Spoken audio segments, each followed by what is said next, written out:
wabarakatuh. Perkenalkan, saya Mersyana Andini dengan NIM C0D0220035 dari Perpajakan kelas F. Baiklah, di sini saya akan menjelaskan sedikit materi saya tentang biaya dibayar di muka dalam akuntansi pajak. Pengertian biaya dibayar di muka. Biaya dibayar di muka atau prepaid expense merupakan biaya yang menjadi kewajiban perusahaan untuk dibayar dalam periode tertentu, tetapi sudah dibayar terlebih dahulu dan barang atau jasa atas biaya tersebut tidak langsung diterima saat itu juga, karena biaya yang dibayar tersebut belum menjadi beban perusahaan dalam waktu yang bersangkutan.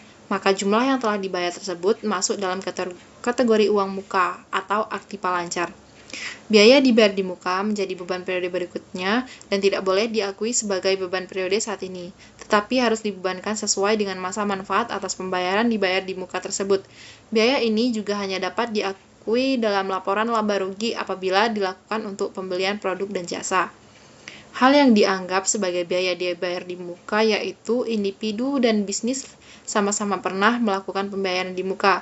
Dalam bisnis kecil, ada sejumlah pembelian yang dapat Anda lakukan yang dianggap sebagai biaya dibayar di muka.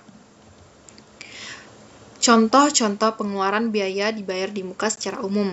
Yang pertama, sewa, membayar uang komersial sebelum menggunakannya. Kedua, polis asuransi bisnis kecil.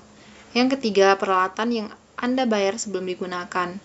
Yang keempat, gaji, kecuali jika Anda menunggak gaji. Yang kelima, taksiran pajak. Yang keenam, beberapa tagihan utilitas. Yang ketujuh, beban bunga. Kemudian, jenis-jenis biaya dibayar di muka. Yang pertama, biaya sewa dibayar di muka, yaitu biaya sewa gedung kantor dibayar di muka, biaya sewa kendaraan dibayar di muka, biaya sewa alat berat dibayar di muka, dan biaya sewa mesin dibayar di muka. Yang kedua, biaya asuransi dibayar di muka. Yang ketiga, biaya gaji dibayar di muka.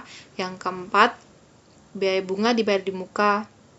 Yang kelima, pajak penghasilan dibayar di muka, yaitu pajak penghasilan pasal 21 dibayar di muka, pajak penghasilan pasal 22 dibayar di muka, pajak penghasilan pasal 23 dibayar di muka, dan pajak penghasilan pasal 24 dibayar di muka.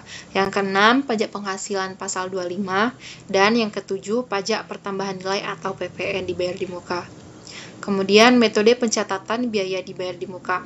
Yang pertama, pendekatan neraca. Disebut juga pendekatan harta. Pembayaran premi untuk beberapa periode ke depan akan dicatat sebagai beban dibayar di muka. Pada akhir periode, perusahaan melakukan penyesuaian atau pengakuan beban sebesar manfaat yang telah diperoleh perusahaan. Yang kedua, pendekatan rugi laba, disebut juga pendekatan beban. Pembayaran beban untuk beberapa periode ke depan akan langsung dicatat sebagai beban, bukan beban dibayar di muka. Pada akhir periode, perusahaan melakukan penyesuaian terhadap beban yang belum jatuh tempo atau belum dirasakan manfaatnya oleh perusahaan. Kemudian, tujuan pemeriksaan biaya dibayar di muka dan pajak dibayar di muka. Yang pertama, untuk memeriksa apakah terdapat internal kontrol yang cukup baik atas biaya dan pajak dibayar di muka. Yang kedua, untuk memeriksa apakah biaya yang mempunyai kegunaan untuk tahun berikutnya sudah dicatat sebagai biaya dibayar di muka. Yang ketiga, untuk memeriksa apakah biaya dibayar di muka yang mempunyai kegunaan untuk tahun berjalan telah dibebankan atau dicatat sebagai biaya tahun berjalan. Yang keempat, untuk memeriksa apakah pajak dibayar di muka didukung oleh bukti setoran atau pemungutan pajak yang sah dan lengkap sehingga bisa diperhitungkan sebagai kredit pajak pada akhir periode. Yang kelima, untuk memeriksa apakah penyajian biaya dan pajak dibayar di muka dalam laporan keuangan sudah sesuai dengan prinsip akuntansi yang berlaku umum di Indonesia atau PSAK. Kemudian, contoh biaya dibayar di muka. Sewa dibayar di muka seperti dijelaskan di atas termasuk dalam jenis biaya dibayar di muka. Ini terjadi saat Anda mengeluarkan uang untuk membayar sewa di awal transaksi. Contohnya, pada saat melakukan penyewaan ruang kantor atau ruang tempat tinggal, pada tahap awal sewa tentu Anda belum mendapatkan manfaat secara langsung dari ruang kantor tersebut karena belum mendapatinya. Di saat Anda mulai mendapati ruang kantor, disitulah manfaat biaya sewa mulai dikurangi per bulan. Contoh kasus, PT Abadi menyewa satu ruangan di gedung Sentosa untuk digunakan selama kegiatan operasional kantor dan membayar 900 juta di muka. PT Abadi awalnya akan membuat pesanan sebesar 900 juta secara penuh sebagai debit untuk sewa ruang, aset di neraca, dan kredit di kas setiap bulannya.